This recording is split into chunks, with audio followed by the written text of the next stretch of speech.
On live. Hello, everybody. Welcome to the 2017 Merck's General Assembly. My name is Ken. I go by Ken Snaps on the forums.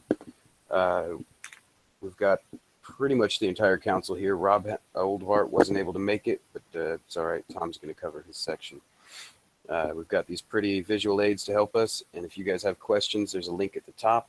Go ahead and head over there, pop in your question. We'll pop it up on screen if need be. Other than that, let's get right to it. Tom, you're up first with your thoughts on celebration and our 10th anniversary. Alrighty. Hello, everybody. Sure everybody knows who I am by now, so I'm not going to worry about introducing myself. We'll go ahead and talk about the post-celebration. I think this was obviously our best showing at Celebration yet, and we've been doing these since 2010. We had the largest floor space of any fan group there in the convention center, and I actually shot an email off yesterday to Mary Franklin just to thank her for all that she's done for us, and she relayed back to me how awesome we did at Celebration. So I think that's a big win on our part. We presented several honorary memberships to Kathleen Kennedy, president of Lucasfilm. We presented to Pablo Hidalgo, who's one of the story group executives. I'm trying to think who else we got. We got Pete Vilmer, who is our over fan relations for Lucasfilm, and I think that was it. I think just those three, unless I'm missing someone. The Star Wars, there's a podcast. I don't know if any of you guys remember which one it was, but we also inducted them as honorary members. We were able to get everything built that we were shooting for. We were able to get the skiff built in plenty of time. We were able to get the set done. Of course, there's always some last-minute stuff you've got to do on these things, but everybody did an awesome job. We pulled it off great. Ken is probably the single biggest person to really give thanks to in that. He really pulled out all the stops on getting all that together. So we finished unloading the truck and all that yesterday, so we still have all of the set area still left over, at least 95+% of it to reuse for other events. We can always, remake parts of it into other things for future celebrations. So we've got it if we need to use it. Also, their 10th anniversary was this month, was in April. We had the 10th anniversary birthday bash at Celebration, which really good. We had a really good turnout there. I believe we sold 250 tickets, something like that. Corey probably knows that number a little bit better. But we sold out, I think, 2 or 3 times, so that's really good. We had a really good time. Dave Filoni came and spent basically the entire bash with us, him and his assistant Claudia. Jason Fry, Star Wars author, he dropped by and spent a good deal of time with us. We also got Pete Vilmer. He came by and spent some time with us too. The 501st were having their banquet right down the hall, so it was there was just a lot of people in the general area. And we did learn some things with Celebration now, things we know that worked really well. Having the artists there at the booth to sign their prints, that was just a phenomenal idea that worked out great. Brought in a lot of funds for LWI. In fact, it doubled what LWI invested. I'm sorry, tripled what LWI invested. So that was really good. And it just worked out really great to have the artists there, and then have the expert table on the other side. I saw people standing there watching the videos, talking to people about putting the costumes together and that kind of thing. So it really turned out great. So Tom, you want to take this opportunity to announce the Oirama Cod recipients for Celebration? Yes, actually, I need to bring that up. I've got the names there for you in the chat if you want to read them off there. Alrighty.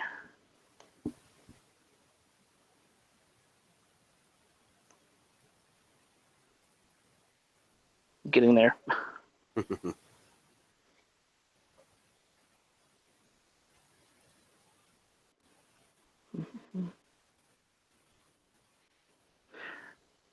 Okay, yeah, we got, I believe we did 4.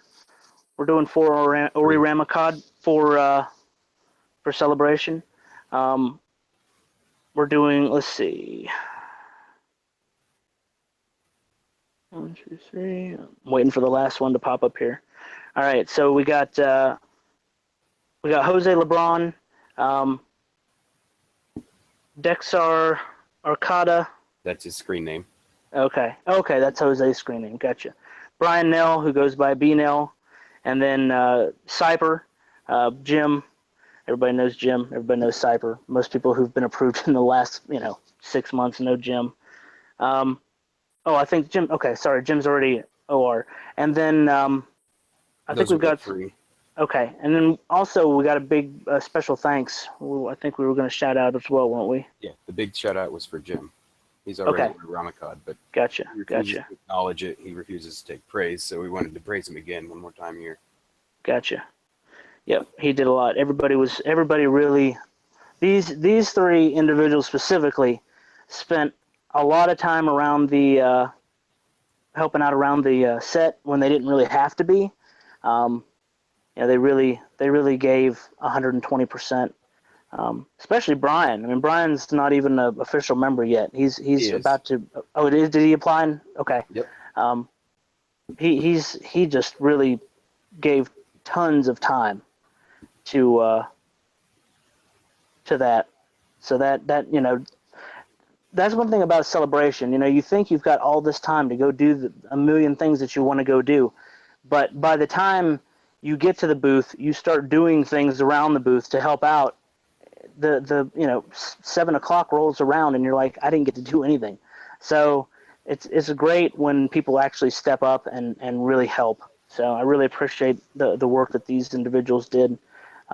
They really pulled it out for us. So I guess that's really all I got, at least on this. You want to talk about the charity aspect of MMCC? Are you talking about the 501c3 stuff, or Yes, just okay? I don't know how many people were at the bash. I don't think Riv has posted up the video for that yet. But one of the things that I mentioned at the birthday bash at Celebration is that Merck's is we're going to be moving towards becoming a 501c3 nonprofit. Currently, we are a C4 nonprofit, which is not a charity organization, or it's not an organization that where you can get a tax write-off for donating money or anything of that nature, or like if you troop an event, certain events, you'd be able to write off. You can't really do that right now. So we're looking at moving Merck's towards a 501c3 under education, because what do we do in Merck's? Well, really the core of what we do is we teach people how to make Mandalorian costumes. And we parade around, we perform in those costumes at events and conventions and that kind of thing. So that really has always been our primary mission in the first place, was building Mandalorian costumes and wearing them. So it just kind of makes sense that we move that route towards the C3. It's just another way for Merck's to grow. It kind of opens up a lot of doors for us for growth, for being able to fund more programs that that we're working on, and it's kind of a benefit. It's a bigger benefit to the members in general, because you're going to you can recoup on some of the things that you do. You're not going to be able to write off your costume, but you'll be able to write off some of your mileage and things like that when you do certain events. So it'll be really helpful for that. I guess, we hadn't really voted on this yet in the council, so we wanted to go ahead and wait to the General Assembly to actually vote on it, so that all the members could actually, all the members that were involved with the GA could actually know that we voted on it. It is a big step for Merck's. I've already completely rewritten our bylaws, which we're finalizing the edits on those. We're going to be instituting a board of directors that pretty much has to be done with this, that will be in charge of the governance of Merck's. They won't handle necessarily the day-to-day. That still resides with the council. but the board of directors actually sits at the top. They technically will sit at the very top and will guide the direction that MERX takes. And the board of directors is. Do you want to get to the vote then? Yeah, let's go ahead and get to the vote, and then we can talk about that if we want to. All right. Can we hear an affirmative yes from each people? I'll just read down the list. Corey?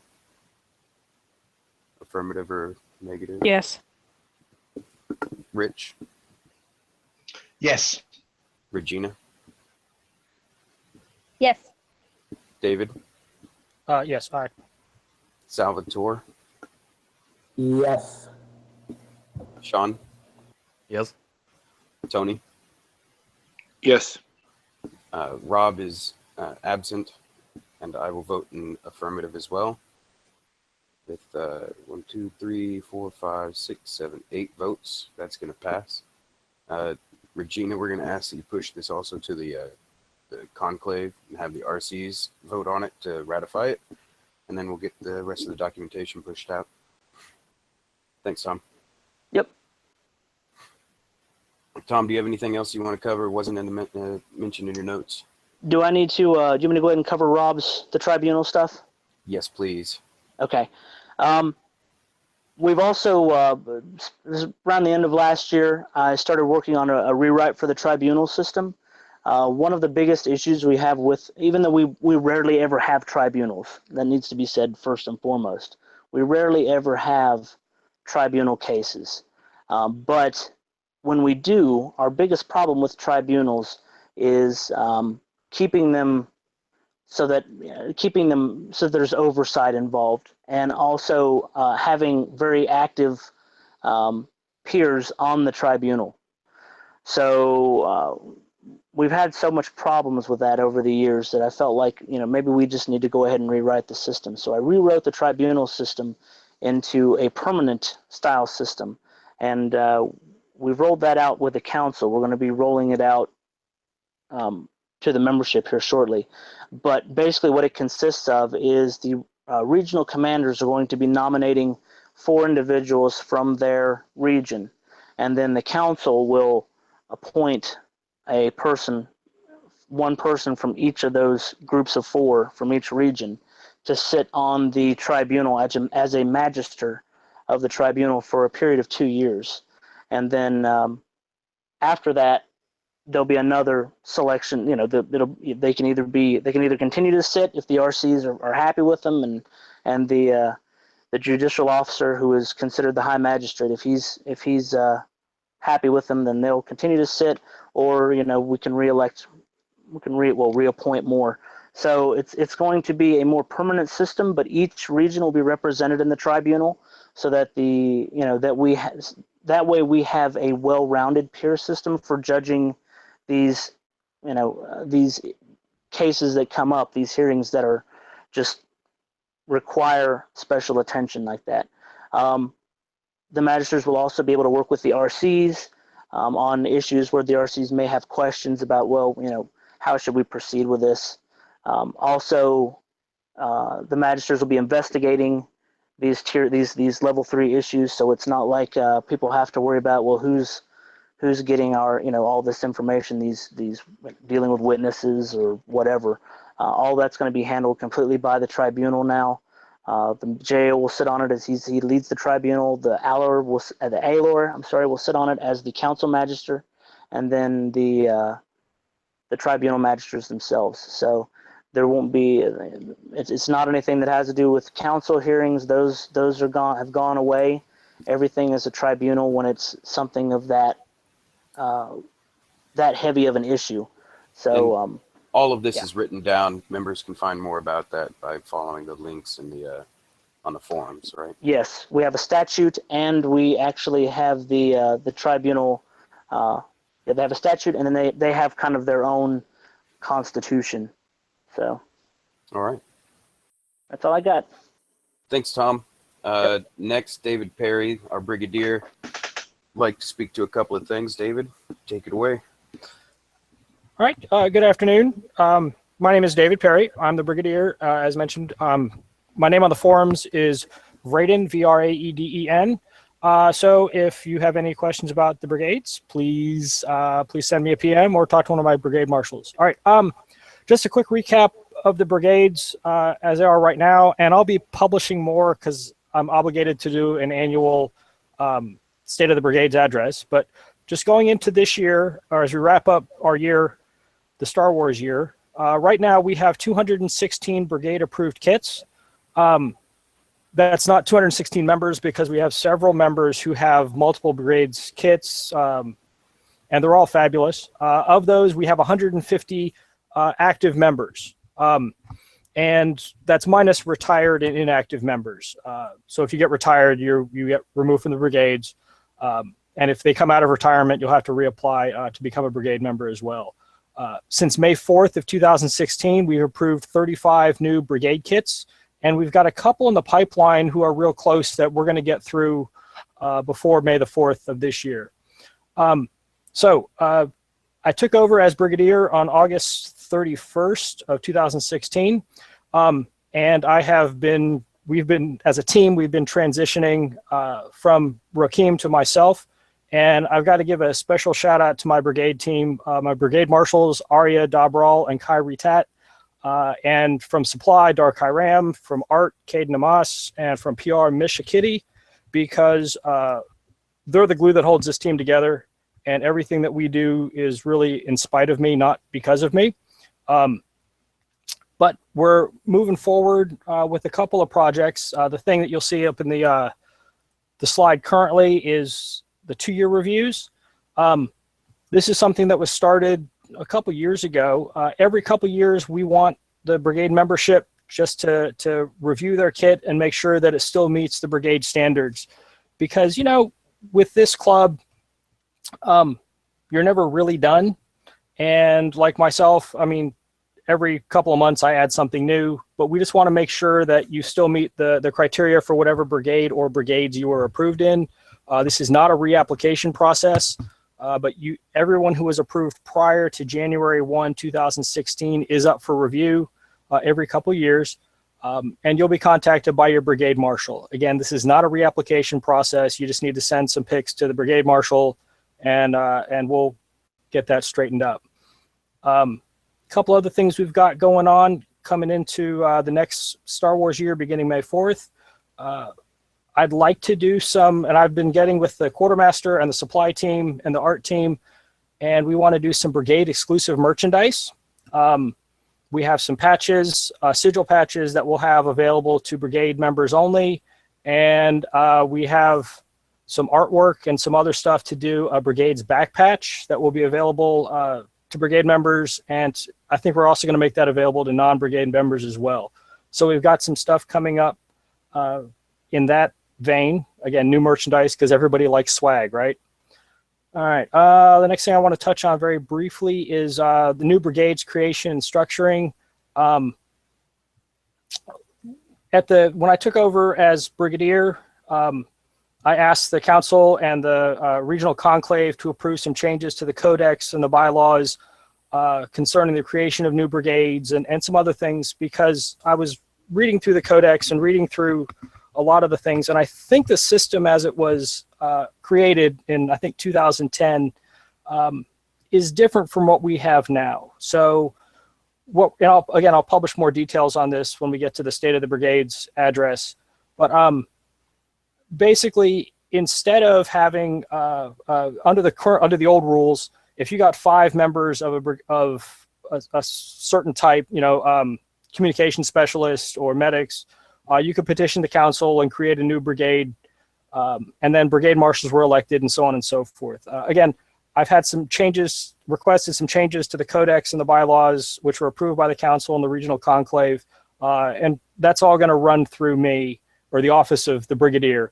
So not just me, it'll be whoever, if such a point that I get hit by an 18-wheeler or step down or whatever, it'll reside in this office.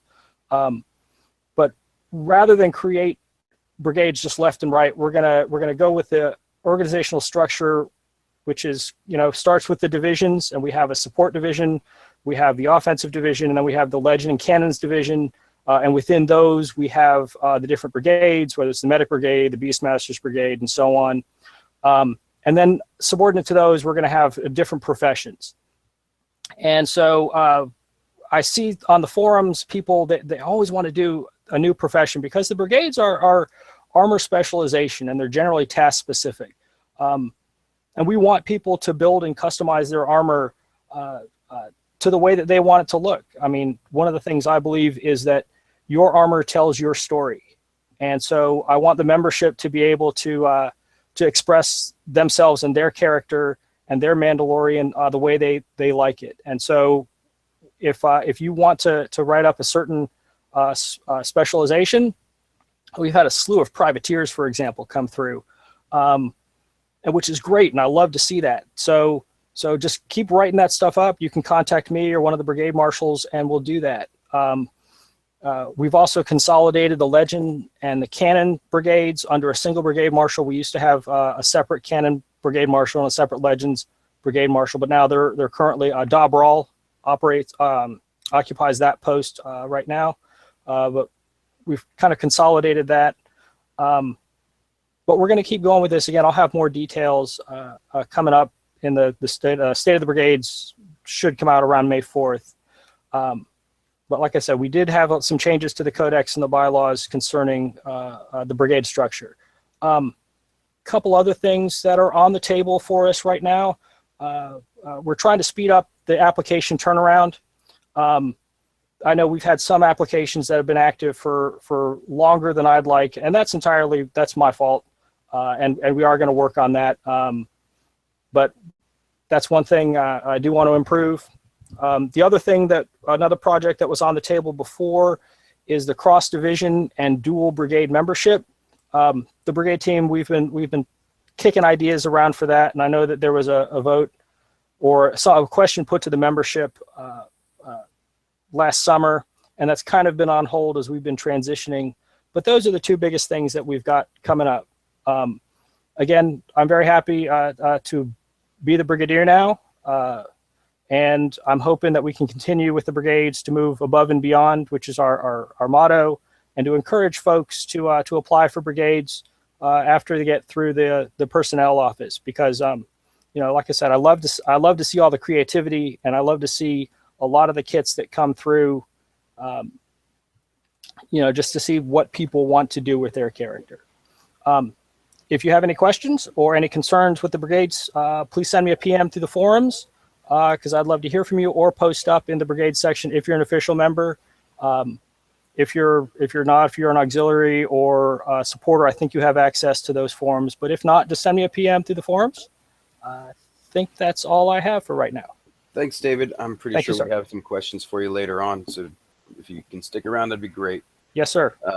Up next, we have the public relations officer, Rich Whitaker. Is going to speak to a couple of things. I know one thing was really important to everybody was MMCC.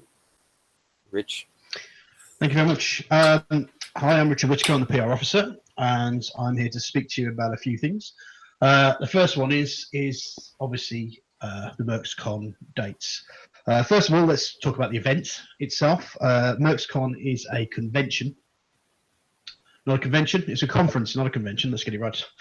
Yes, it's a conference and a convention where we will all get together, meet up, and have a chill out session. It's what we plan to do is have everybody do all the fun after curricular activities throughout the whole day, rather than just having to worry about setting up and put your kit on and so forth. Now, there's been quite a few questions, and I'm pretty sure that I'll take a lot of those questions afterwards, and I'm happy to answer them. But the venue, we are going to be at Daytona Beach. At a place called the Shores Hotel, Resort and Spa. The dates of MMCC are going to be 9th to the 11th of November 2018. So get that down in your diary to make sure that you are ready to go. Now, I am sharing a lot of this information with both Ken and Corey, because they've obviously done quite a lot of the work towards there being the people on site being able to sort out all the things. However, I can tell you that if you go through, the only way that you're going to be able to book is through getting a hotel room first. The reason that we need to do that is to make sure that the hotel is happy with the attendance of people that we have there. This is one of those things where we have to ensure that we're going to make sure that people are there and having the hotel, and the hotel's taking profit from the event themselves. However, the deal, I think personally, is absolutely fantastic. Depending on the hotel booking your room, it doesn't matter. I think you can get up to 4 people, but I'll let Ken and Corey tell you all the details about the hotel room. But the actual booking is going to be inclusive of 3 nights at the hotel. Don't ruin all the fun. Don't ruin all the fun, Rich. Okay, I won't ruin all the fun. Ken wants to do that bit, but I believe that the tickets will be on sale. Am I allowed to do that one, Ken? We are going to name the hotel and the prices and all that a little bit later, I think. I've already named the hotel. Right, which is why I'm trying to make sure you don't say it again. Keep the suspense. You kind of glazed over it real quickly. I've got a visual slide for it. It'll be fun. Okay, that's fine. That's fine. Sorry. And of course, we've still got you running the Q&A on the forum, so you can handle. Well, yeah, we can update it. We can update all that one. Yeah.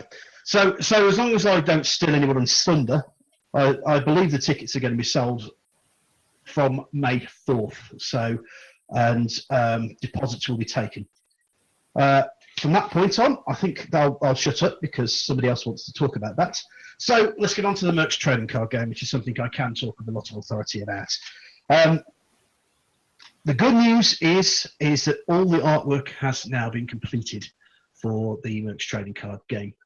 We are just now getting ourselves to the point where we will be putting the cards together to create a box set and have that ready. We're hoping, and fingers crossed, we're hoping we're going to have it ready all for Christmas, which means that you'll be able to buy it through the Mercs store for Christmas.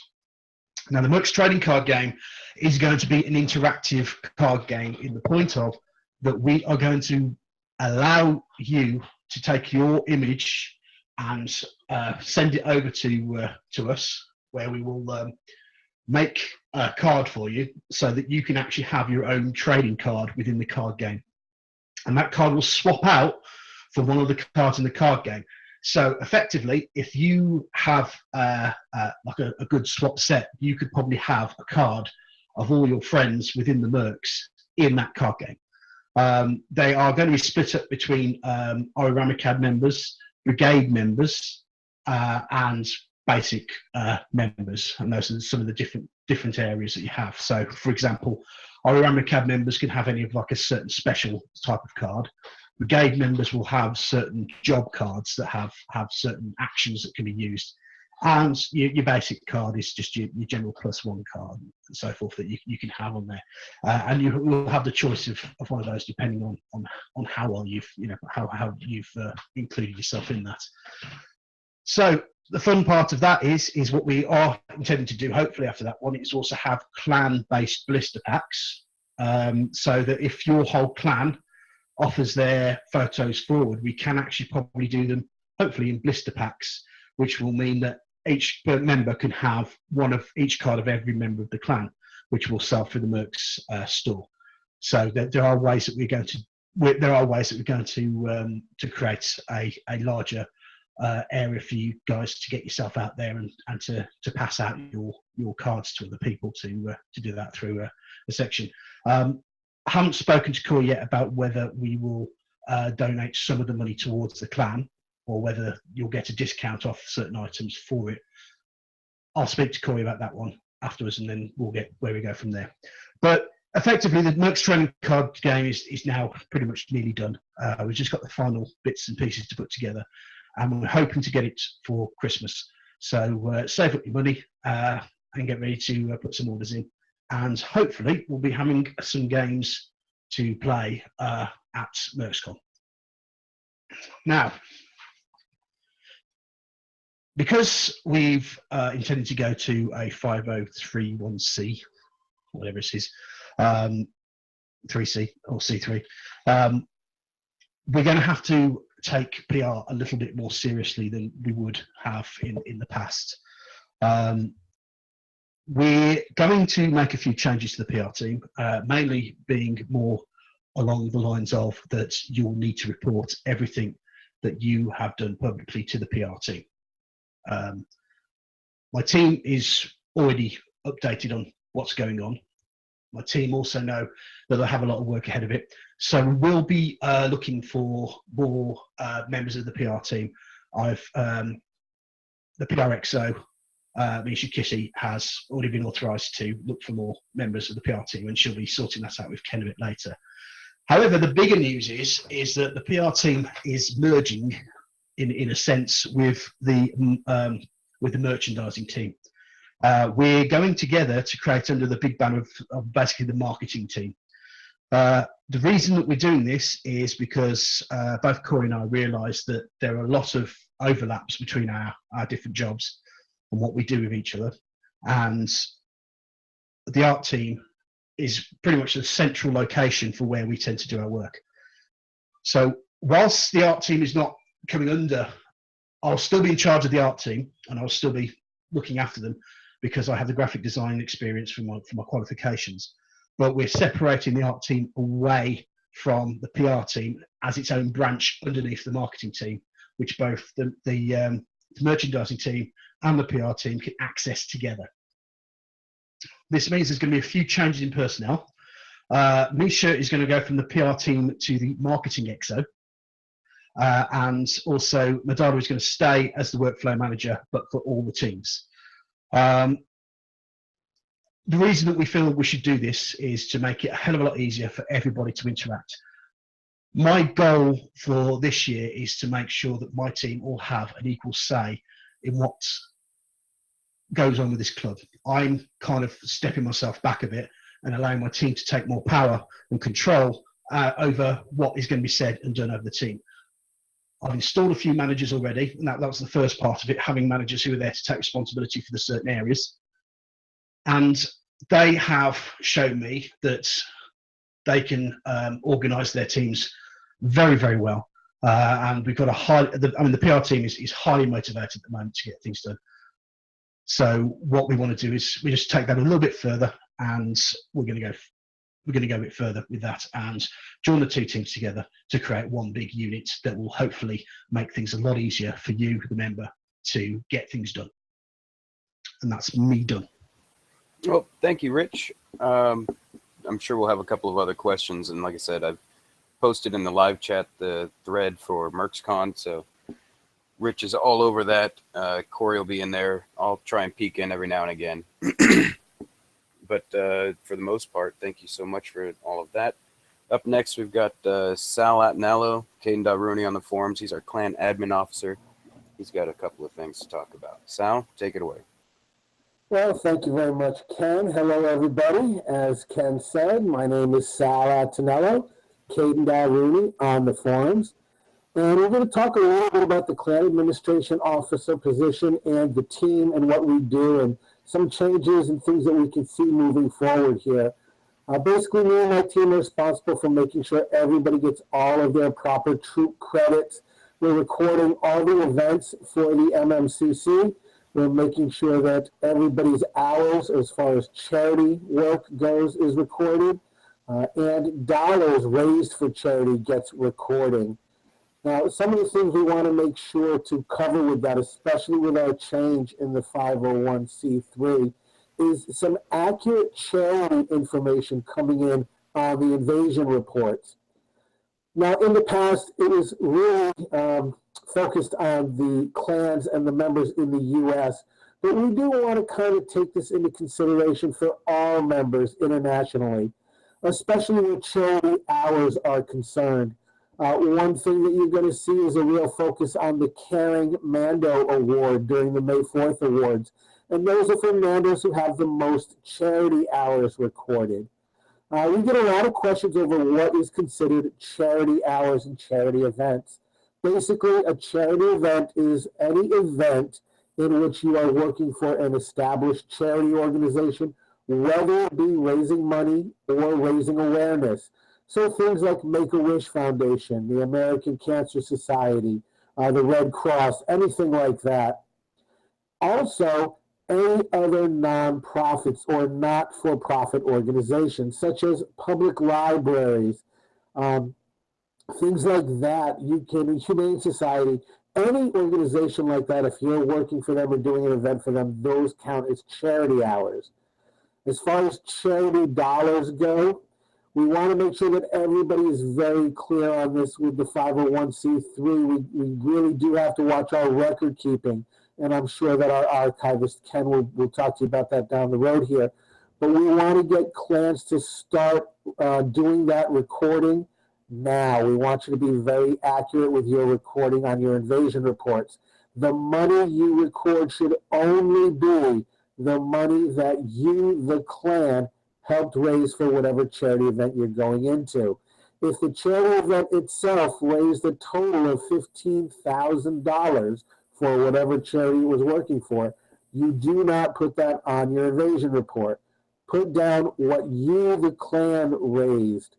If you don't know what that amount is, or if you didn't have any direct money coming into your booth or your table to help, then that's fine. Don't record any money, just put down the hours. I just want to make sure we're very clear on that from the get-go. Also, when it comes to invasion reports are very important to the Mercs. This is how we know what you're doing as a clan as well as an individual member. So for that, the timing of reports is very critical. As you all are eagerly waiting, the May 4th awards are just around the corner here. I'll get started on them next week. We need to make sure that everybody is doing their fair share of reporting their invasions timely. Just for the record, I want to make sure everybody knows the process.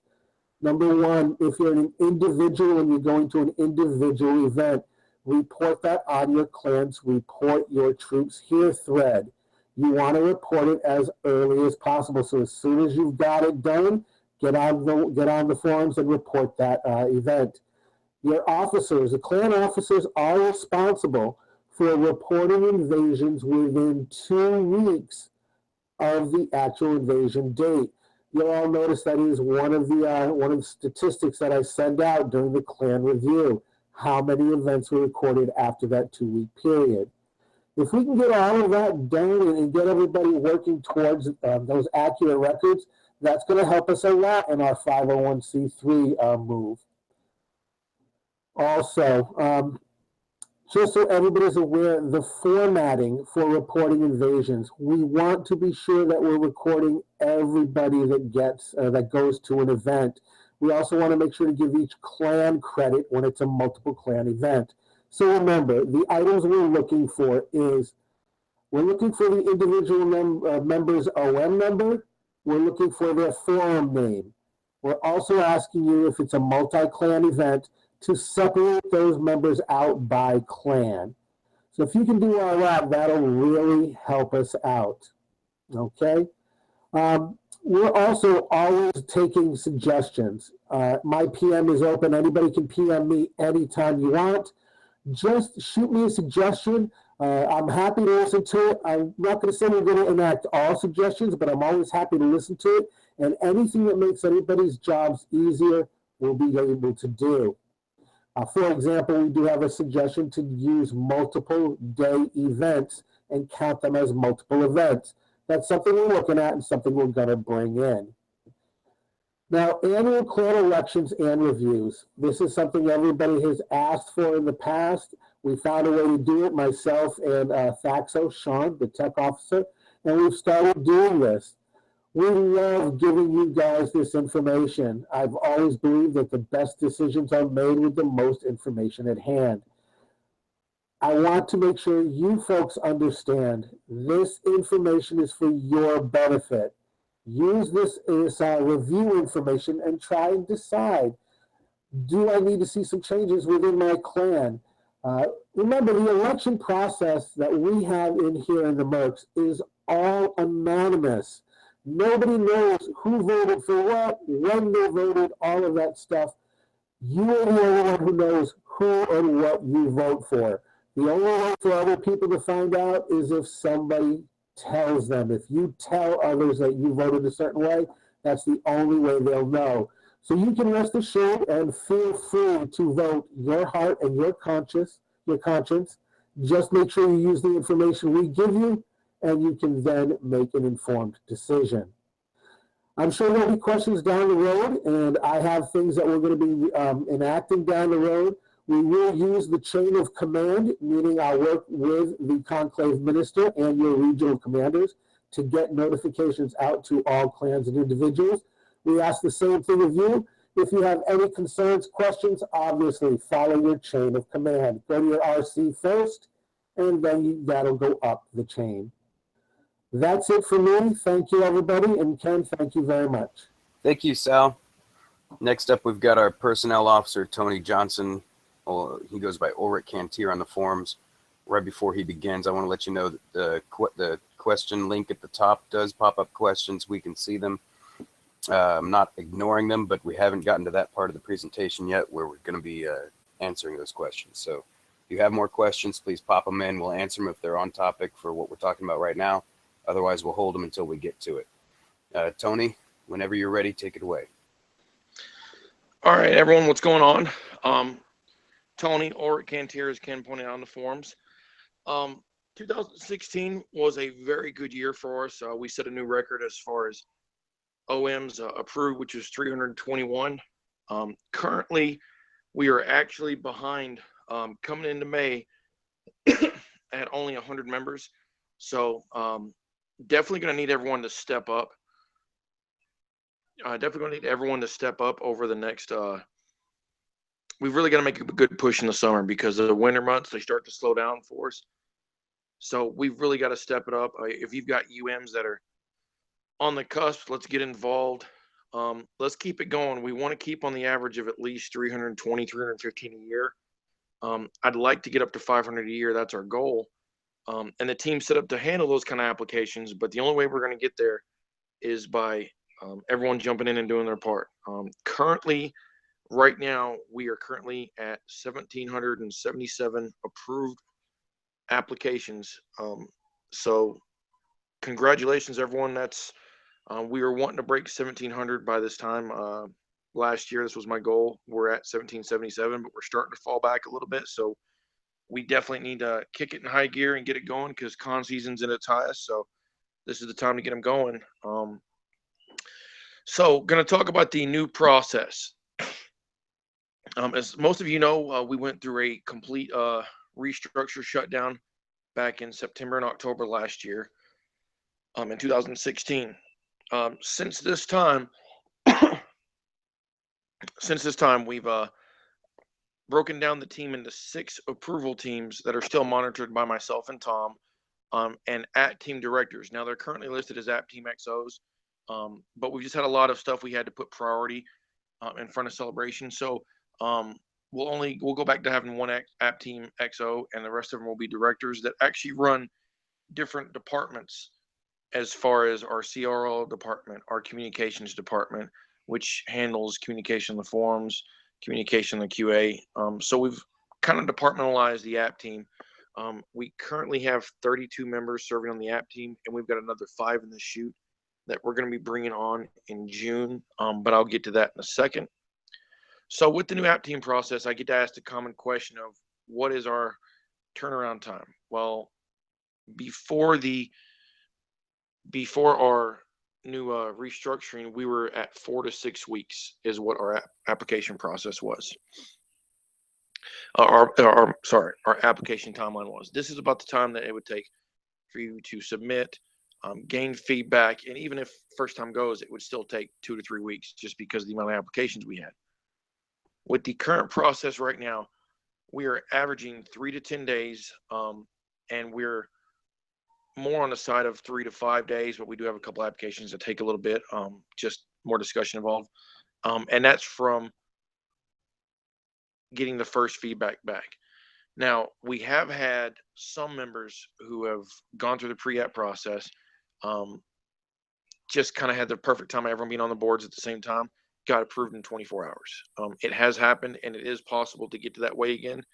Our next topic, which is the pre-app process. This is a new, this is not a new process. A lot of the clans have done it, but we've done a regional pre-app process that we're not utilizing to its full extent. And we're getting a lot of more applications that aren't being on a first time go because they're not utilizing it or they're not taking any advice. So to give you guys a statistical number, and this is about, I think 3 or 4 weeks before celebration, we calculate up to 73% success rate of a first time go if they actually participate in the pre-app process. And I know it's still a rough number, but 73%, that means almost 3 out of 4 people are receiving first time goes if they've utilized a pre-app process. Now, process we've done before, and this is an actual structured pre-app process where app team members are assigned that region and are local, and they're actively monitoring and giving feedback. This process, if utilized, not only allows us to keep the application process down, but allows us to get members into the first time go. What we're asking clans to do is, I know a lot of clans have been proactive about their clan pre-app boards. We're asking clans that do have those to start pushing themselves towards the regional pre-app board, because we're not going to have application team members monitoring both. Right now, they're only going to monitor the regional pre-app board. So if you guys want to ensure that your guys are getting the best quality look over for their kit, we've got to start using that regional pre-app board, because we're not going to make it a requirement. But you need to ask yourself, is this for my own ego or is this for the benefit of my clan? And I can guarantee you 99.9% of the time, it's not what's best for the clan, it's what's best for the individuals. Give us a chance to show you, prove us wrong. That's what we're wanting to do. If you guys can show me where I have loopholes in the system, I need to work on it. That's what we've done. In the past year and a half, we've done some major overhaul that did take a while to do. Training, we had 8 people on the approval process that were doing, and it got up to about 180 plus applications. So training 24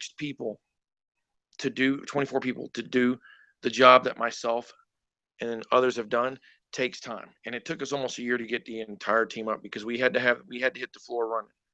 So we're there. We need this the regional pre-app process used.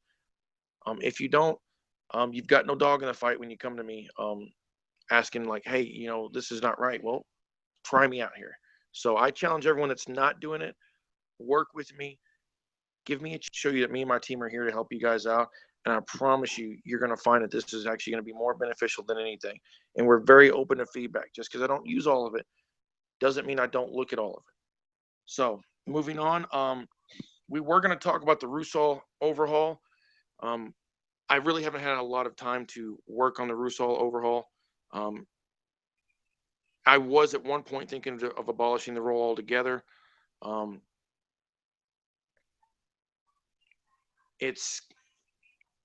We're still in the process of figuring out what we're going to do. We're not going to abolish it, but we're definitely going to restructure it and kind of get more things rolling. Now, what I do ask my regional commanders and my clan Allerides to do is let these guys do their job. We've got a lot of reports of people stepping on their toes, and I've got reports of them stepping on y'all's toes, and I've made it clear to my team that I want you guys involved with the process, but I want you guys to be involved with the process as part of the team helping, not running it. Please allow my team to do that. I promise you, if any one of my team steps out of line, please just message me personally and I will handle it appropriately. But we're having a lot of feedback that they're getting pushback from the Allerides and RCs. And so that we ask that if you guys do this, work together. Because in the end, we need to put our egos aside and get these people approved. We're behind, and I want us to stay above 320. We want to at least approve 350 this year. So in order for us to do that, we've all got to work together as a team, and that's what I'm asking, is that we actually go forward with this. Now, I'm going to make this quick. The last two issues. The Rebel CRLs, we're going to start in 2 weeks, so please just be patient, everyone. We've got to actually get all the source material. We've got to get our team up to date. We're looking at a couple things, so just be patient. We're going to be rewriting some CRLs. They're going to be adjustments. Once it's done, The information we push down from the RCs all over the boards, you will not be able to hide from the information, so just be patient. Last thing, we're working on a training onboarding program for app team members coming on. I know it doesn't involve most of you, but what it will do is allow us to evaluate this process and see what we can do to use this for training Russelors coming onto their clans. So be patient. This is coming. Other than that, I've got nothing else. I appreciate y'all's time, guys. Thanks, Tony. Appreciate it. Up next, we've got our tech officer, Sean the Moose Thompson. He goes by Thaxos or Moosalor. He wants to talk about some of the fun projects he's got coming up and some of the things they've accomplished. Sean? Thanks, Ken. Okay, so as you guys know, first off, tech team, we've got 16 people right now. We will be hiring again soon, as we've got many new projects to tackle. Some of those I'll mention now, some of those will be announced further down the road. So first thing, we've got clan sites. Not everybody probably knows about them, but at least the officers should. We're going to talk a little bit about how those are going. So unfortunately, we've kind of seen about a 50% decrease in the clan site usage. Couple reasons. We've gotten some feedback where people don't like some stuff. There's comments about pricing, and so basically what I'm hoping is that I can get a little more feedback from some of the other clans that didn't respond, or some of the clans that haven't decided to opt in on this, or perhaps you guys didn't hear about it for some reason. So the whole purpose of these clan sites is for the general public, and especially for people being referred to your clan, like con organizers and whatnot, to have a little more info and show off a little bit more about your clan than a Facebook page does. So this is something that would show up on a business card. So it'd be something like veshok.mandalorianmercs.org. You go there, it shows off, the invasion reports are automatically populated. You can put your own news postings on there. There's an about page, there's a clan roster, there's a gallery, there's an events calendar, and there's a contact form for questions outside of invasion requests. And then there's a link, of course, to the invasion request process. So what I'm hoping to get some feedback on is what can we improve? Is this still something that we want to do? And is the pricing that's a problem, or is it some other aspects? So the big thing right now is I asked my tech team to go and talk to the people that had the clan sites before we rolled over and on this new year, and the hosting was stopped for a couple, and we didn't get all that much feedback. There were some people saying, "Oh, well, it was hard to use," but we never had anyone actually come and ask how to, help. We need some help using it. It was at the end, which was a little disappointing. So I'm hoping that there can be a little more communication. Hopefully, I guess we'll see. All right, that's all I have on that topic. Next thing, clan emails. Just real brief. All clans have an official @mandalorianmercs.com email. It's not contingent on having a clan site, despite a couple people thinking that. These are going to be used for clan PayPal, which the archivist may or may not touch on right now, but it has some info, of course, on that. And LFL contact, which is the most important part. So these emails should be checked frequently. Every Allarad should have the access. I have PM'd every single Allarad about info to access this, and have sent updates as we've changed over and made changes to our email system. I'm still having people coming to me saying, I can't access this because they're still trying to use the old URL. There's a PM that you guys got. It's a new URL. Please use it. If you want this, if you're having trouble or it's annoying to check on webmail, these can easily be set up on email clients and on mobile. So contact the tech officer, me, and I can guide you through setting that up for your phone or setting it up for your own email clients. That way you can have it handy and you can check it frequently, and you don't miss out on anything from LFL or otherwise. Cool. Next thing, we're talking about the mobile responsive forum theme. So, as most of you probably noticed, the site changed over a little bit. Not the Gungan update, but the one right after that. If you guys like that, by the way, that was Albjangar on the Gungan update. He had an awesome idea for April Fools. So, with regards to the mobile responsive forum theme, it's a single theme to maintain, so it's better for mobile users. And while there might be some changes for the desktop users, those of you that use your computer, it's only one theme we have to maintain. Sorry to those that like the old version, but us having to keep two themes up to date is twice the work, and it just doesn't make sense to do that. This is in an effort to basically address some of the concerns that people have said, where, oh, Facebook's easy, I get my notifications there, it's easy to use, why don't we just use Facebook groups? And we've been seeing a lot of clans are using their Facebook group page and discussing info that really should stay on the forums. The Facebook group is great to welcome new members that aren't yet official, but if event info gets posted there, you might have non-official members trying to show up to those official events, and that's going to cause problems. So I'm not saying turf Facebook, but it should complement the Merc site. Something like, hey, there's a new event. Go check it out at this thread link here. And then the actual thread has all the info. So I'm hoping that the mobile theme will help bring some users without computers that only use mobile devices back to the forums and using it more often. Beyond that, I mean, there's a bunch of aspects that have changed, kind of too numerous to mention right now. However, there is an announcement with a link to a feedback form that's in the announcements board right up at the top of the forums. It's got a link. Go to the feedback forum. We always welcome more feedback. We've taken a look at a lot of it. Some of you who have already sent it in may have noticed changes that were prompted by or were in conjunction with the feedback that you gave us. We're always looking for more feedback, so we appreciate that. Cool. Let's get to the fun stuff. Those of you that attended Celebration Orlando saw a little bounty hunt kiosk. That was, and I've had a couple of people asking about where to get a copy of that. That was a system that was kind of an intermittent piece that we're not going to be continuing with because we have a much better system that's been in the works. So some of my awesome tech officers have been working hard and we didn't quite get it done in time for Celebration. It was a bit of a push. We didn't quite get it done. That's okay. It's still going to be awesome.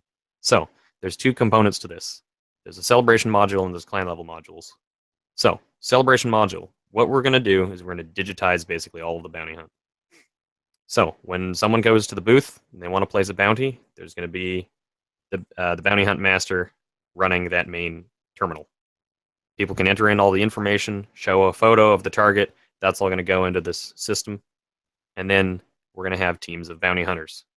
And they will, on their phone, be able to go into this app and actually see which bounties are currently posted, select the one that they want to go after, hunt them down. It'll have their photo and everything. Bring them back to the jail cell, and they'll mark that they've handed them in. The people running the jail cell will then select those bounties that have been turned in, choose which jail cell to put them in. It'll have a timer for running the timing aspect of things, and then you can process all of those at the same time. So that's going to be really cool. It's going to help with the public interactivity because you're going to look like you're actually accessing, the HoloNet on your gauntlet, like you're actually participating in an in-universe activity as if you're actually a Mandalorian doing bounty hunts. In addition to that, the Celebration module will also have some record keeping and some data purposes, which will help with us keeping track of the funds raised and that sort of stuff. As far as the clan level modules, they're going to have all the functionality that Celebration module has, but on top of that, we're also going to include some other features. So this system is going to run off a Raspberry Pi. Now that's a small microcomputer about the size of a deck of playing cards. And we will be 3D printing some mounts and they will attach to the back of a monitor. And so all you need is a monitor, a keyboard, a mouse, and this Raspberry Pi module. So you'll attach to the back of a monitor. If you want to run your bounty hunt, just like the Celebration functionality, all of that's there. We're going to have options so you can customize and set it up for the event you're doing if you only have a couple people. If you do want to do the timing, if you don't want to do the timing on the jail cell duration, that's up to you guys. It'll still track the funds raised, which will make it nice and easy to report after the fact. And then we're also going to have, if you don't want to run the bounty hunt, that monitor, that info kiosk, which is what you can have now. If you have the keyboard and mouse in, we can have an offline version of the Mercs site insofar as the info. So people that come up to the booth, if they just want to browse around and take a look at what the Mercs is about, they've got that available to them. It'll also have PR material, videos, photos, slideshows, that sort of stuff. But the nice thing about those things is that because it's a microcomputer, when you connect it to the internet, as an officer, when you've got it at home, we can have it update off our server. So that way you will always have up-to-date info. And so we can push updates, and it's going to be fantastic. There will be a cost associated to that because it's a microcomputer. The pricing hasn't quite been figured out yet, but obviously I'm excited about it. My tech team is very excited about it. And I think it's going to bring a very much needed resource to the clans at a reasonable price point. So that way it will improve your clan table at a Comic-Con or at another event It'll help with the overall presentation. Cool. All right, next thing. We've got a bit of a community refocus, tutorials and templates. So what do I mean by that? Well, the Mercs has grown a lot, and it being a larger organization now, things have changed.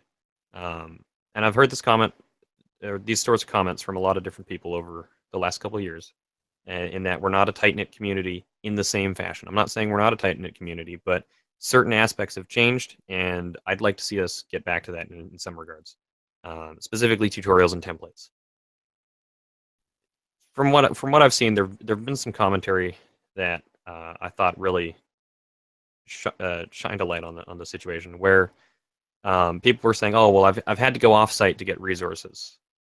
I couldn't find the info on the Merc site," which isn't great, right? We want that to be on our Merc site, but after we see this and we go, "Oh, okay, well then we should obviously bring that onto the site." The people that said they had to go off and find it, they never brought it back. So I'm kind of wondering, and I'm hoping that you guys can help. Perhaps, I understand people are busy. It's not a mandatory thing. I'm not trying to force anyone to do that sort of work. However, it'd be nice to see more resources getting made and created and kept up to date on our site. So we will be implementing a couple incentive programs in the near future. The details are still getting hashed out, but basically there's going to be some incentives for people that are creating tutorials, templates, and other resources that can help out our aspiring members that are wanting to join up. In addition to that, on the tech team side, we will be adding more forum usability guides and resources. Things like dealing with forum signatures, dealing with posting images, that sort of thing, to make sure that people are able to use the forums easily and it's not complicated. The other thing too is I don't get much feedback, and I would love to get more feedback on the forums. I've spent many years on the forums, both as a tech officer and prior to that. And to me, I can find everything because I'm familiar with it all. However, I understand that for newer members, things are not always easy to find. However, I don't typically hear about it, except when someone sends me a screenshot of a Facebook conversation that happened, 3-4 weeks ago, where there was a complaint saying, "Oh, I can't find this. How come it's like this?" But I don't actually hear about it directly. So I would hope that we get a little more feedback coming directly to the tech office. That way we can fix these things for you guys rather than you being frustrated by it. So there will be a new form to submit site functionality inquiries that will be posted up shortly after this General Assembly is concluded. So I hope hopefully we get some feedback from you guys. That'd be great. Almost done. Web server upgrade. This is pretty straightforward. Obviously, we're growing. We needed better processing speeds, more storage. It allows us to continue to implement new systems that require more server capabilities. The big thing here is we're improving our security. We're going to SSL very soon, secure socket layer, for those that don't know. Basically, it just means that the data that's encrypted is better set up. We'll keep it in layman's terms there. And we have done some additional web security tests and reviews to make sure that we're safeguarding the info. So if you use this password on another site, it's not likely to get out anywhere. Although I don't recommend using the same password on multiple sites. So, and while we're on the subject of the web server upgrade, as you guys, most of you know, there is the operations fund.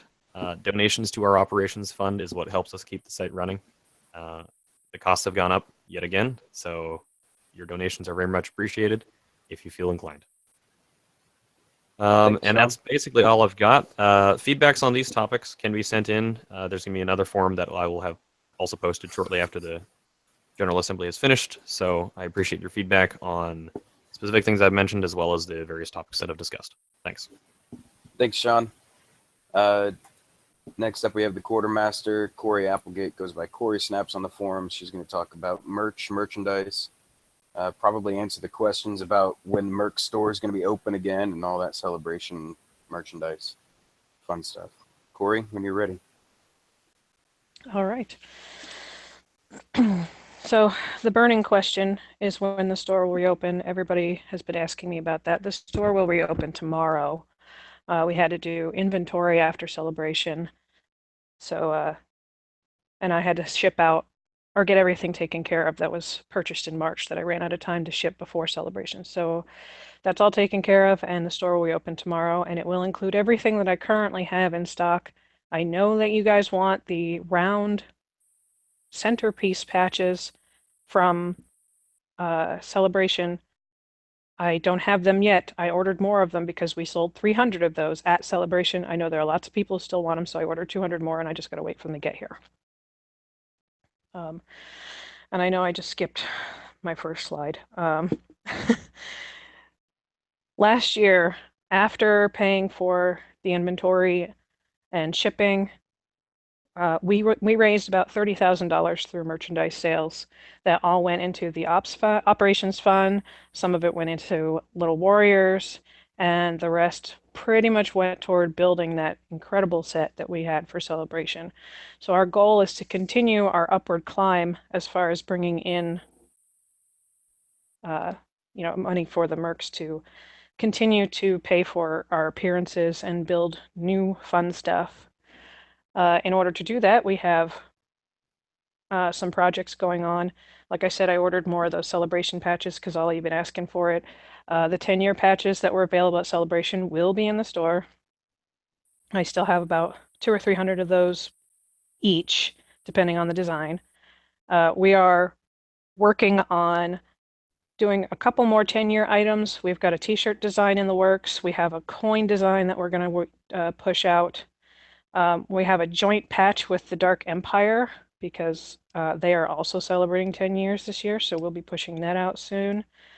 And we're going to start hitting MercsCon pretty hard with patches and things like that to raise some funds to pay for some things that will not be included in your ticket and just stuff that we're going to be we're just going to kind of hand it out to you guys and make it a little more fun. Excuse me.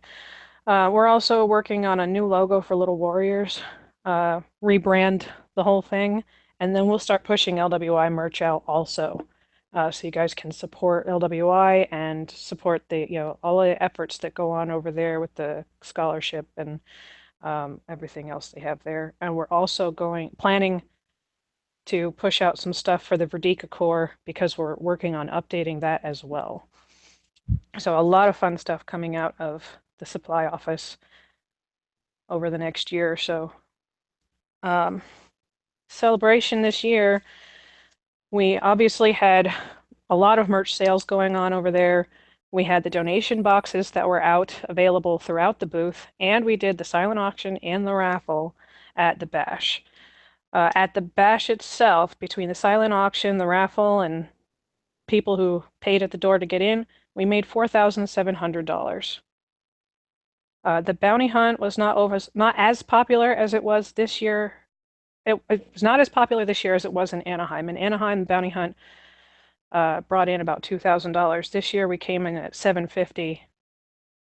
But that's still not bad because it's $750 more that went back into LWI, as did all of the print money that was. These are just totals, Sean. The print money that was donated at the artist table, sorry, that and all those boxes, they came out to $3,500. So our artists really stepped up and brought in a lot of money. So the total money that we made for Little Warrior came out to just shy of $9,000. That compares to the $4,000 total we did in Anaheim. So we more than doubled what we brought in for LWI between the two celebrations. Merch sales, we did $3,000 in Anaheim. In Orlando, we did $14,870. So our total for all of the money we brought in at Celebration this year came to $23,820.07, which is pretty amazing considering our total in Anaheim was $7,000. My only goal was to beat Anaheim, and we blew it out of the water. Did I have anything else? I think that is everything. Oh, MercsCon, that's right. I have the location and schedule. The MercsCon location officially, in case you missed it before, will be the Shores Resort and Spa at Daytona Beach, Florida. It is right on the ocean, and the sooner you get your room reservation, the better your chances of having an ocean view with a balcony. It'll be great. Schedule-wise, I'm still taking suggestions from people, but we're looking at having some panels, definitely having some panels where you can ask the council questions. We're planning on having one of those per day. So if you want to ask us questions, that's your chance. You can, and it's anything goes. We're not going to have a set schedule or anything. You ask your questions and we have to answer you. There will also be stuff that will be available to different levels of interest. There will be costuming panels. There will be panels on leadership within the club, how to become part of our admin teams. We're planning for a big bash pool party type of thing. We're going to feed you, which Ken will cover better later. And we're looking at doing some gaming. So it's definitely going to be a lot of fun. There will also be some, we're looking at getting some locations set up for photo shoots as well if you decide to bring your kit, but bringing your kit is not required. I think that's everything. Yep. Yes, thank you, Corey. I'm sure there'll be more questions. Looks like I missed a couple up here in the on the Google Slides thing, but we'll come back around to them full circle. Regina's up next. Regina Vale, who goes by Dexa on the forum. She's our new conclave minister. Regina, would you mind saying hello to the people? Hi, everybody. My name's Regina, of course. You already introduced me. But I don't actually have anything new to say because I'm still fairly new, but we did get 2 questions from the RCs that they submitted. The first one's kind of already been addressed by Sal. It was regarding the troops and all that, but I can repeat that if anybody would like. And the second question is regarding the pilots BRLs. I guess there was some confusion about the main thing that troubles this person about how the pilot CRLs relate to the BRLs for the pilots. It's kind of a vague question. I don't know if David has anything that he wants to say about that. Oh, thank you. Without knowing the specifics of what the requester is getting at, I'll just say that the BRLs, the intent of the brigades is to showcase a higher level of costuming and a higher level of quality. That's not to say that people who aren't brigade members don't have fantastic kits, because there are just some phenomenal costumes that are out there from people who are not brigade members. But the intent of the BRLs is to showcase, again, task-specific costumes and task-specific characters for whatever they're building. In this case, and the question in this case is pilots. So if you go to the costume requirements, under, let's see, where am I? All right, under armor, I'm looking at the modern CRLs. Under armor, it has specifics for chest armor and legacy armor and Mandalorian pilots and so on and so forth.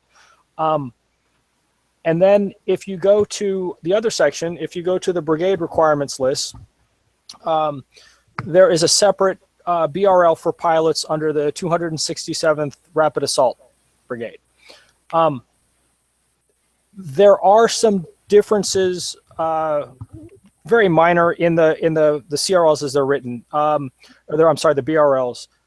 A few years ago, there was a big push to require cod pieces and back plates for all brigade members. This may be what they're getting at. If whoever sent this question in would like to send me a PM with specifics, I'd be happy to address that. But generally speaking, the BRLs exceed the CRLs. Okay, for whatever it is. Whether it's, because in the CRLs, there's light, there's medium, there's heavy armor. Again, the BRLs are designed to be task specific. And the Mandalorian pilot CRL is one of the only, I think, task specific CRLs that they have written. And I think that came about when they were showing pilots in Rebels this past year. Maybe it was the season before. But there are some differences. Those are by design. Those were implemented by the brigade team. But you remember, you can be an official member without being a brigade member. Brigades are not required, but we do require a higher level of costuming or higher level of quality, and we do have separate requirements. Now, having said that, the brigades, the BRLs are always living documents. And if you can talk me or the brigade team into making a change, we'd be happy to look at that. Again, without knowing the specifics of what this person is asking about, if you can, please contact me. Or if you don't want to contact me directly, you can have your Alarad or your Rusler contact me through the forums or on Facebook. I'd be happy to address specific issues that way. Does that answer the question, Dexa? I think so. Okay, thank you. He was kind of vague. Okay.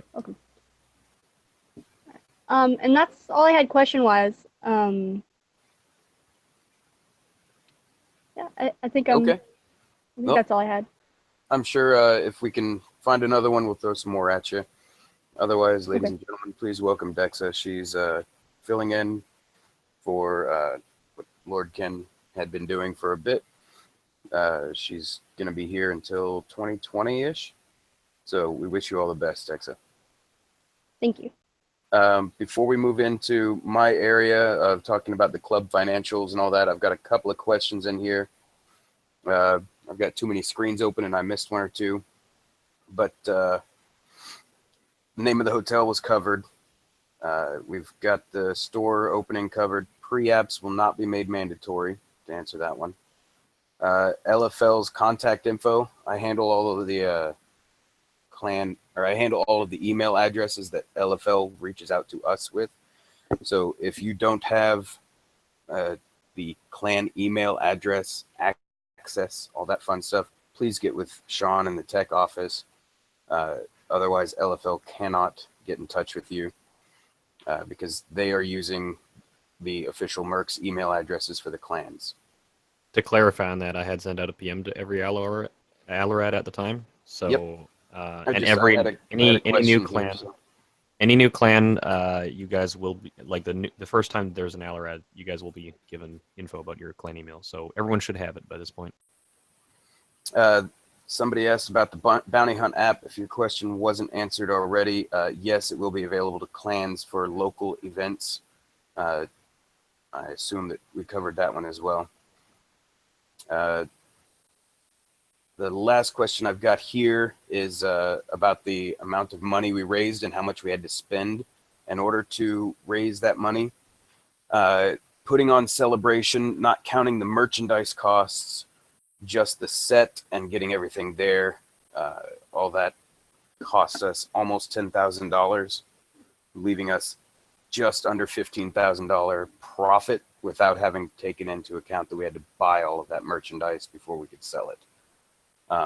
So what Corey and the quartermaster office had in their budget, I'm not sure because that's really her realm and I try not to get too much into that. But it did cost us a pretty penny to get that up and running. But overall, it was a huge success. We raised a lot of money and a lot of eyebrows. So lots of people are watching us to see what happens next. Speaking of club financials, last year was a very healthy year, as Tom had already mentioned. 30,000-ish last year. This year, we're hoping for a lot more, especially if MercsCon goes the way it should. We are actually looking to diversify some of our interests, financially speaking.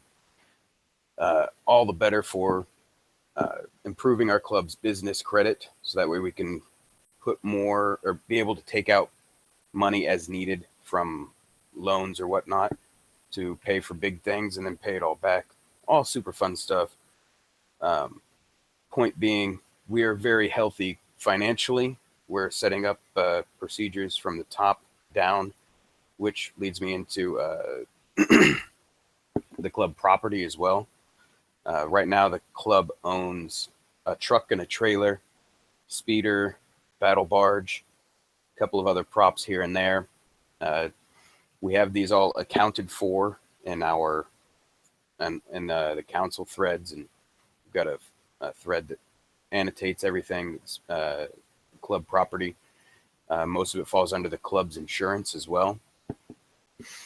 This is something I would like to be able to push out to clans to be able to emulate, so that you can have a property book and say, hey, these are the things, these are where they're kept, these are who are in charge of them.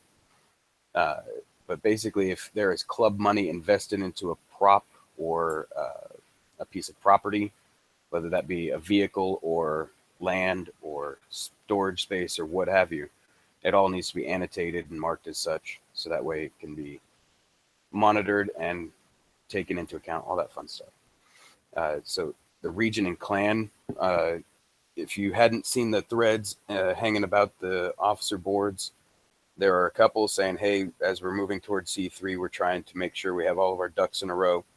I'm going through and I'm getting my team spun up with the new procedures, which are still being written. So apologies for that delay. We were kind of caught up with this whole celebration thing. But the main part is that, again, we're going to come back to that clan email, and we're going to try and make it a clan interest for PayPal, so that all PayPal accounts are held under the clan name, which can all follow under, it can all fall under the,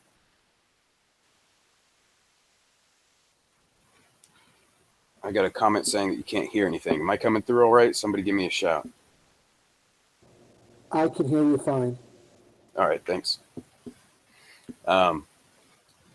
Point being, all right, sorry. So all of the clan accounts are supposed to be falling under the clan name, and we should be able to remove any personal identification from any clan issues or any personal information from clan accounts. That way, if we change over Alarads or Verilors, the account can stay with the clan, and it doesn't have to worry about personal information and all that fun stuff. Same thing with the property book. All that'll all stay with the clan, not having to worry about that. Corey kind of hit on where the money is going to and from that we got in from Celebration. Most of that's going to cover our operational costs. Some of it's going to a lot of it's going to LWI. LWI is good and healthy. LWI also encompasses our member relief fund and the scholarship fund. So we're not getting as many applications as we have in the past for scholarships. If you guys are going to college, doing classes, something like that, check out that thread in the forums. See if you are eligible for it, and jump in and apply for that scholarship. Merck's member relief is a special program also. So check that out on the forum, see how that's going. That all falls under the LWI blanket. So when our money comes in, we're trying to funnel as much as we can toward LWI after we cover our operational costs. MercsCon. In order to make MercsCon a thing, we took out a business loan. As I was mentioning earlier, we were trying to boost our business credit.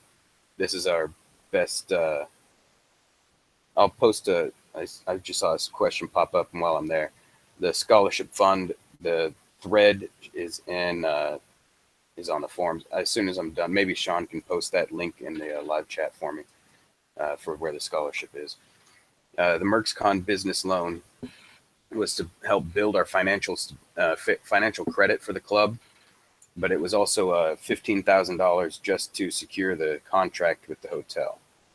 So this is a huge event for both the club and the hotel. The hotel deals with this level of stuff every week of the year. But for us, this is the first time we're trying an event this large, and it's going to cost this much money. So we put most of that money that we got from Celebration into a secure CD as collateral for a business loan. As soon as we start selling tickets, we'll pay off that loan, and we'll leave that money in the CD to accrue some interest. But overall, that's a fun start to MercsCon. speaking of MercsCon, I got it split up two different ways because we're trying to work with the hotel and the hotel's working with us. All of the booking will go through us. We will allow up to 4 people in a room. Each hotel room can be adjoined to make a total of 9 people, but that's just confusing and the math gets hard. So we're saying there's 4 people in a room. You can have just yourself, 2 people, 3 people, 4 people, whatever combination you'd like. We've got options for 3 or 4 nights. If you want to extend your stay there and hang out with us a day or 2 before or after, that's your call. Just PM the quartermaster when you're trying to make your reservations and purchase all that. But in any case, big drum roll. There you go. Lots of money. If you're 2 people staying for 3 nights, it's going to be $1,600 for the room. I'm not going to insult your intelligence and read all the numbers to you, but the cheapest option is going to be 4 people at 4 nights, and that's going to be $2,600. Those numbers sound really big, so we'll make them a little smaller by looking at it per person. If there are 4 people staying in a hotel room for 4 nights, it's $650 a person.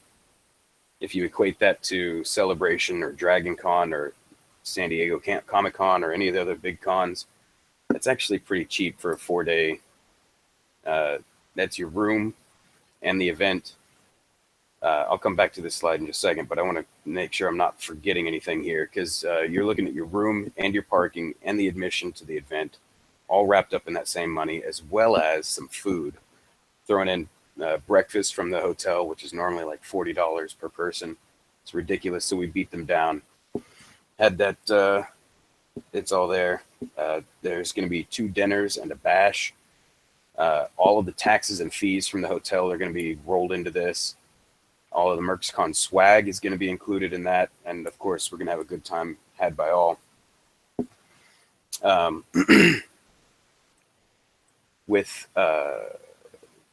waiting for some questions to pop up about ticket prices and what all's included and all that fun stuff. But Corey already went over the schedule and the dates. Rich already went over the dates. Sorry, Corey went over the schedule and location. If anybody has questions about that thread that I posted up earlier, that'll be available later afterward. So reminder, there you go, $650 a person for 4 people, 4 nights. Other than that, I'm going to go back and make sure that we didn't miss any questions. More work for...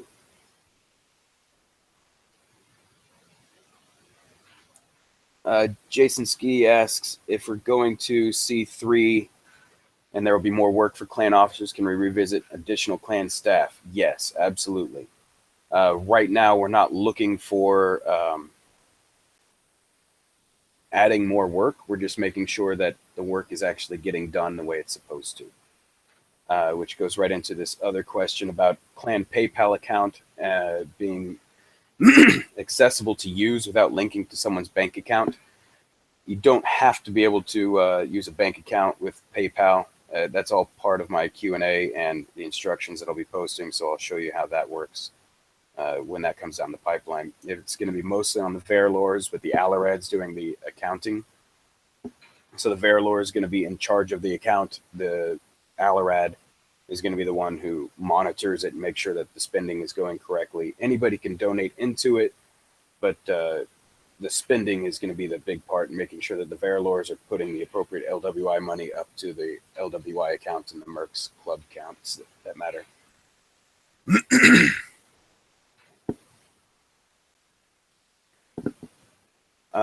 Sean J.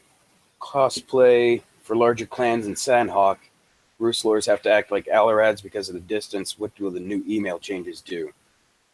One Alarad should be able to forward that information to the boards if there are contacts or information coming in. Location shouldn't be an issue from accessing the email and posting it on the boards. However, there is no limit to having the Rooslors all talk to each other about that. Sean, am I wrong on that? Hey, Ken. The Allerads do have the ability to grant access to their other clan officer staff to that email, so there's potential for all officers to be able to access that email. Ken, I'd also like to say something in regards to that question, if I might. Yeah, absolutely, Sal.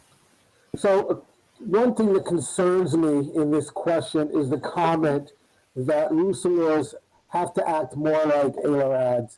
And I disagree with that, Sean J. The reason I disagree with that is the forums, your clan forum page. Everything should be happening there. When you guys get an event, when you're dealing with information going to different members, an event should be posted on your forum page, whether it is in the OM section or whether it's in just the general forum page. All members should have access to it there. There should be no reason for a Roosevelt to act like an ALORAD, if you will. And then once that event is over, you should be posting it in your report your troops here thread. This way, all of the information is being disseminated and gathered centrally on your forum page. This way, your ALORAD can then take the event report and file an invasion report on that. Yeah, a lot of it should just be all handled on the forums. Yeah, I understand that a lot of the Roost do have to help and step up because of their distance from the Allorad, but it really should be able to be managed on the forums. Again, if you guys need help, please seek out your RCs or those of us on the council. Not that we know everything and have all the answers, but we might be able to assist and get you guys to a solution that works. Andrew asks, is there going to be a deposit for MercsCon or is it all up front? When the tickets go on sale, I can answer that, Ken. There it is. There she is. There will be a deposit that you can put down. We're going to have listings in the store that I'm finishing up, so that's why the ticket sales aren't going to go live until Thursday, May the 4th. But yes, it will be a deposit, and then you will have the next year and a half to make payments, or you can save up and pay it all at once. I don't care how you do it as long as I have all of your money by the deadline. So I'm allowing everybody to spread it out so that nobody has to come up with this kind of money right away. It's not fair, and I wanted everything to be as easy as possible for everyone. Perfect. Thank you, Corey. That's those questions. I've got a couple from the live chat as well. Fetsky and Jose were speaking about the resort fees, and yes, included in your price is all of the resort fees, the parking fees, all of the taxes and services. And Florida is well known for its super taxes and fees, so we bundled all that in there to try and just save the headache. Everything is included, and if we miss something, that's going to be on the Mercs, not on you guys. The main issue, though, is if you put incidentals on your room, if you guys get room service 5 times a day, that's going to be on you. That can't be on the Mercs. Let's see. There was another one. Setup. Honestly, Sarah, for the setup at MercsCon, there's not going to be a whole lot. We're going to use mostly what the hotel provides because that's what the hotel is there for. We're paying them to make sure that we have a good time, so we don't have to do the work. Effectively, what we're going to say on this one is that if we need someone to be there earlier, we'll make sure that they will have the we'll make sure that they'll have the time to know when they need to be there for the time. We do have certain people that we do want there earlier, but we may, and it's a very big may, ask people for general help. However, that does not mean that you have to be there early. It just means that you'll probably get a T-shirt and asked to just keep an eye on something for a while. That's about it. Yeah, most of the fun is just going to be had during the event, but there will be a few people hanging out before and after. So if you guys are going to make a vacation of it, feel free. Let the QM know, the quartermaster. She can help you guys extend your reservations before or after by a few days. The hotel's even allotted to make sure that we can keep our same room rates. So if you guys want to stay there for a few extra days, that's absolutely awesome. The important thing is getting your deposit in as quickly as you possibly can. The reason that we need you to get it in as quickly as possibly can is if you get it in quicker, you're going to get a better room. Simple as that. We're not. Yep. We're doing our first come first serve sort of process here. So if you leave it till later, then that's fine. But That's a great point, Rich. I forgot to mention that the hotel has 3 different tiers of rooms. They have the oceanfront side, and then they've got the river side. So I mean, it is a beautiful spot, no matter where you are in the hotel. And not forgetting the car park side. So if you don't want to be looking at someone's Buick, make sure you get in early. Yeah. The other thing is that the other reason that we want to get the reservations in, and this is total honesty with you guys, is the fact is part of our agreements of why we're getting it so cheap is because we want to guarantee a certain amount of rooms. When we have those rooms full, then we'll be able to open ticket sales up to people who may want to find it from elsewhere. But we will not be opening ticket sales to anybody until we have those rooms filled. We have to get those rooms filled. So you need to start speaking to your friends, trying to work out what's going to be the cheapest option for you and you guys. As we say, it's 4 rooms. Rooms of 4 is perfectly great for a group of friends. Each clan member can opt to go into a room, or if you want to bring your family with you, there are the pull-out beds and stuff like that you can use as well to make it better for you. But best thing is just try to make sure that you've got your ticket down and your deposit put down, so that we know A, who's coming, B, how many people we can actually fit into the area, and obviously how much we're going to have to cater for different people. Because we also need to know things like disabilities and so forth, because we know we have members who are disabled, and we also need to know who has special needs that we need to cover beforehand. So the whole thing about this whole deposit thing and letting us know the information beforehand, we're not like a general convention. We're a conference, and we're inviting specific members to the events. And should I turn myself down? How's that? A bit better? Sorry, I've been told that I sound like a megaphone. Do apologise. So what we're trying to say is get your deposit in, and that will guarantee you the room at the point of deposit. So, as Corey said, you can pay for it over a period of time, or you can pay for it all in one go. The ticket sales go on May the 4th. So get people talking, talk about it, find out who wants to have a room together, how you're going to get there, and make sure that you've got some idea of planning beforehand. It's up to you to plan. We've done the base work, really. I've just been told that $167 covers the deposit once the rooms are filled. So that's just information from Her Majesty herself. Oh, $200? What? She's just confusing me now. $200 for deposit, apparently. So yeah.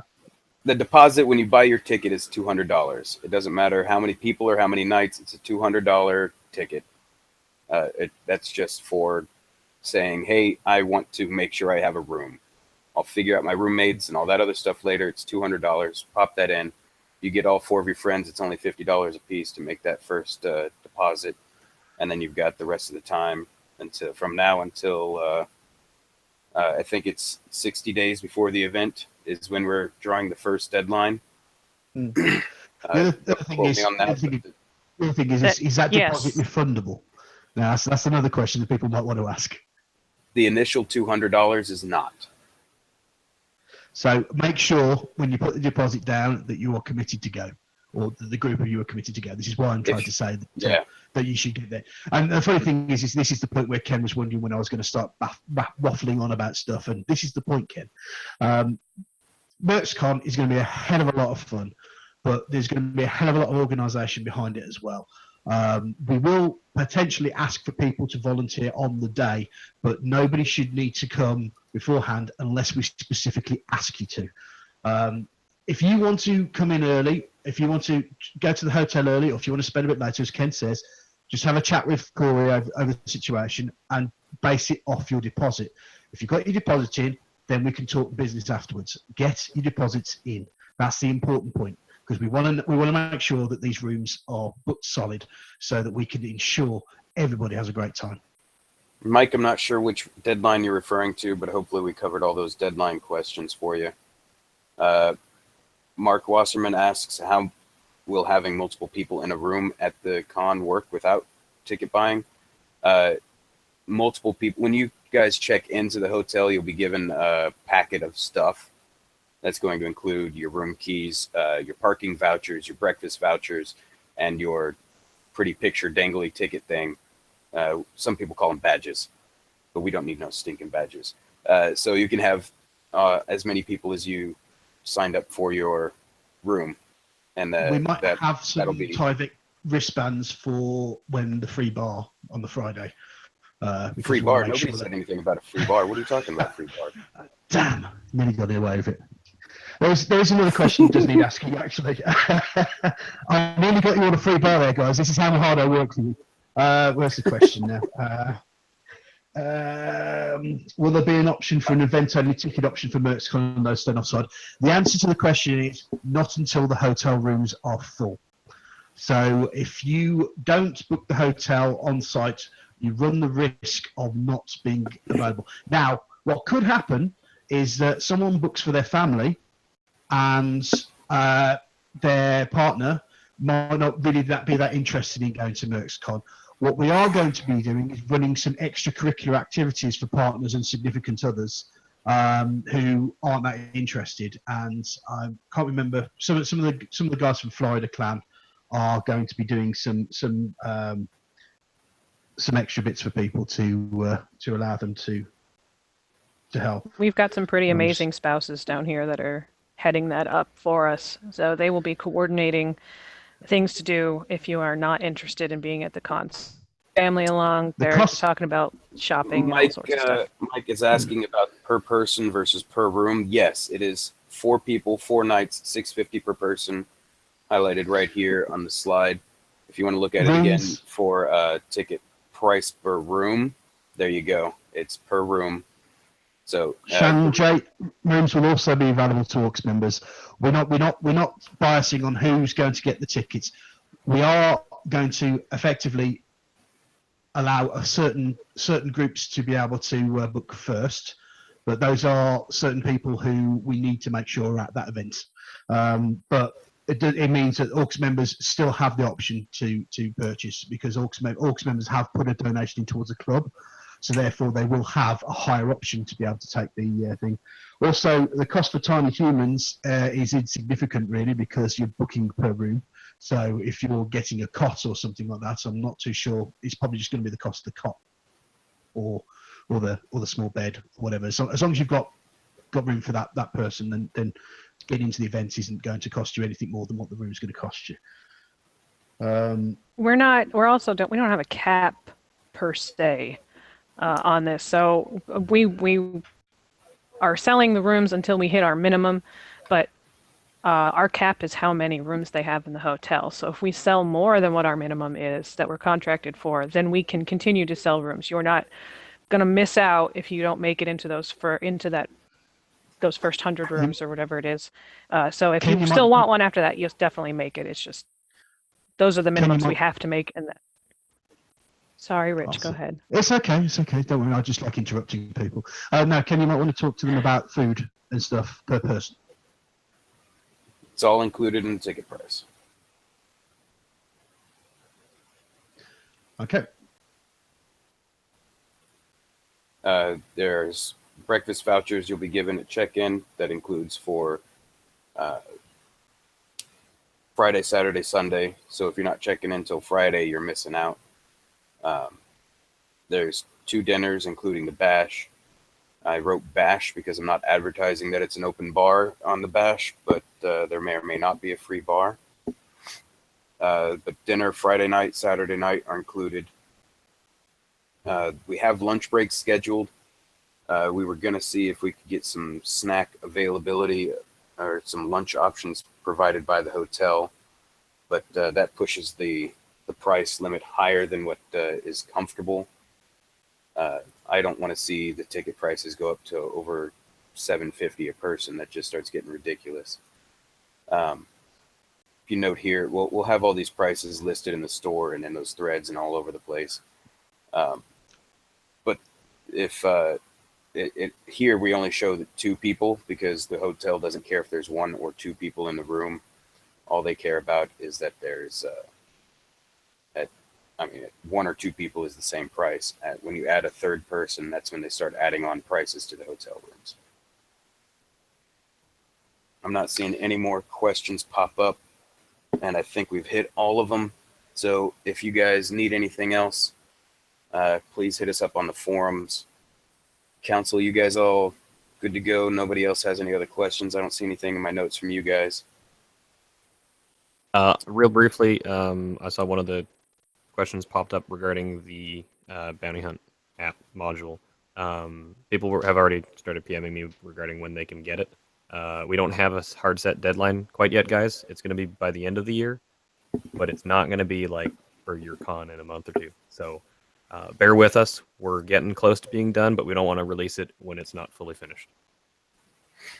So again, MercsCon, November 9th through the 11th, 2018 at the Shores Resort and Spa in Daytona. Tickets go on sale on Thursday, May the 4th, and they will be on sale until 60 days prior. We'll let you know then if there are any updates or last minute tickets still available. It's going to be $200 ticket, or when you're looking in the store, it's going to be $200 regardless of how many people or how many nights. It's going to be a $200 down payment.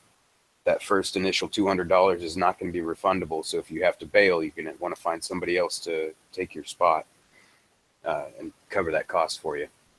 Other than that, ladies and gentlemen, thanks for attending the 2017 General Assembly. Final thoughts from the council? Anybody? Tom? Tom left. He's probably working in the shop still. The only thing I want to say is that if you do have any questions about MercsCon, that you're going to be mulling over the information now, that you're going to think of a question like further down the line. There is a Q&A thing. There is a MercsCon section, board section. If you have questions that you need to ask, just pop them down on the forums. Either Ken, Corey, or myself will be able to answer most of those questions. We're pretty much in the know of pretty much most things. So all you need to do is just if you can't think of anything, if you think of a question and go, oh, I don't know, I wish I would ask that question, just pop on the forums and just let us know. Yep, I posted that link in the live chat again. So if you guys need it, there it is. Other than that, we'll have a wonderful. Where'd you get this theme, Ken? Oh, right, I can't forget that, dude. This guy. So I sat down to type out all these notes, and this guy Jang called him up, said, hey, buddy, I need some help. I need some pretty pictures. And he came out and just, and the amount of time it took me to write down these notes and slides, he was able to come up with this pretty pictures. So, Jang, thanks 1,000 times. This is awesome. Really stepped up our visual game. So, if you guys liked how this format went, let us know. The GA thread is still open on the forums. Let us know your thoughts, feedback, and all that fun stuff. We've gone way over the hour mark. We're almost at 2, so I'm going to say goodbye and thanks for all the fish.